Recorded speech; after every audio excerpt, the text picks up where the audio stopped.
Dalam masyarakat Jawa dikenal adanya sosok tokoh penyiar agama Islam yang hidup pada zaman Kerajaan Demak dan zaman Raden Patah yang menjadi sultan, yang kemudian dihukum mati oleh rajanya dan Dewan Wali karena dianggap telah menyebarkan ajaran sesat.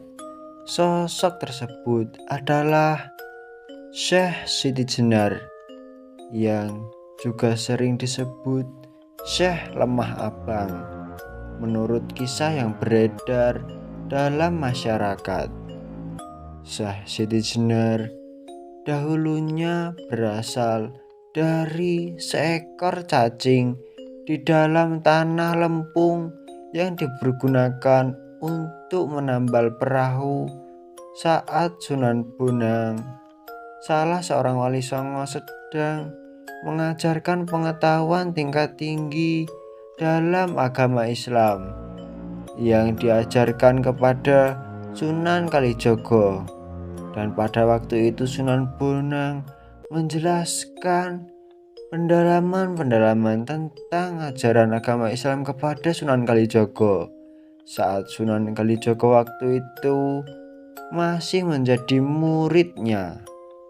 Dengan kelebihannya, cacing yang turut serta mendengarkan ajaran dari Sunan Bonang tersebut kemudian disabda oleh Sunan Bonang menjadi manusia. Dalam perkembangannya, manusia yang berasal dari cacing ini kemudian diberi nama Siti Jenar. Siti artinya lemah atau tanah, Jenar atau abrit yang artinya kuning atau merah, lempung tanah liat yang nantinya juga turut serta menyebarkan ajaran agama Islam di tanah Jawa.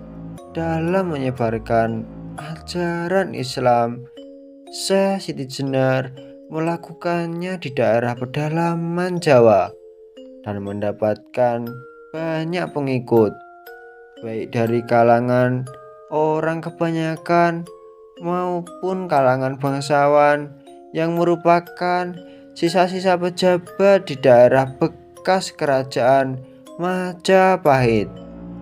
Salah satu pengikutnya adalah Ki Ageng Pengging atau Ki Kebo Kenongo yang merupakan keturunan dari Raja Kertabumi, raja terakhir Majapahit.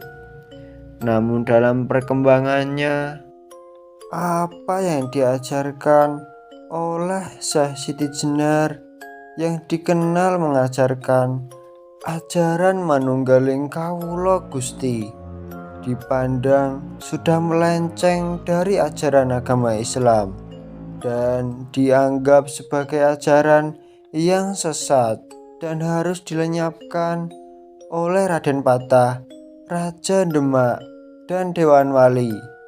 Syekh Siti Jenar kemudian ditangkap dan dihukum mati di Demak. Syekh Siti Jenar dihukum pancung, kemudian dimasukkan ke dalam peti sebelum dikuburkan.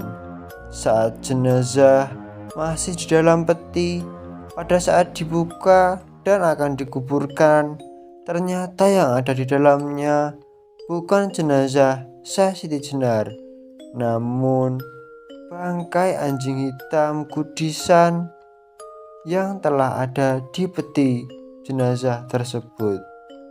Syekh Siti Jenar yang semula berasal dari cacing telah meninggal berubah menjadi anjing hitam kudisan. Kisah yang disampaikan di atas merupakan sebuah versi yang diceritakan dari mulut ke mulut dan sudah lama beredar dalam masyarakat Jawa. Adakah versi lain dari kisah tersebut? Tentunya masih ada, karena dari masyarakat banyak versi dan versi di setiap daerah berbeda daerah. Jika ingin tahu yang mana yang benar dan yang mana yang salah, itu terserah pribadi masing-masing percaya yang mana. Sekian, terima kasih. Tentunya buat kalian semua, jika suka tentang konten video ini, jangan lupa like dan subscribe. Dan jika kalian tidak suka, dislike aja videonya, juga tidak apa-apa. Sekian, terima kasih. Di sini selaku pembuat konten video ini pamit untuk mengundurkan diri.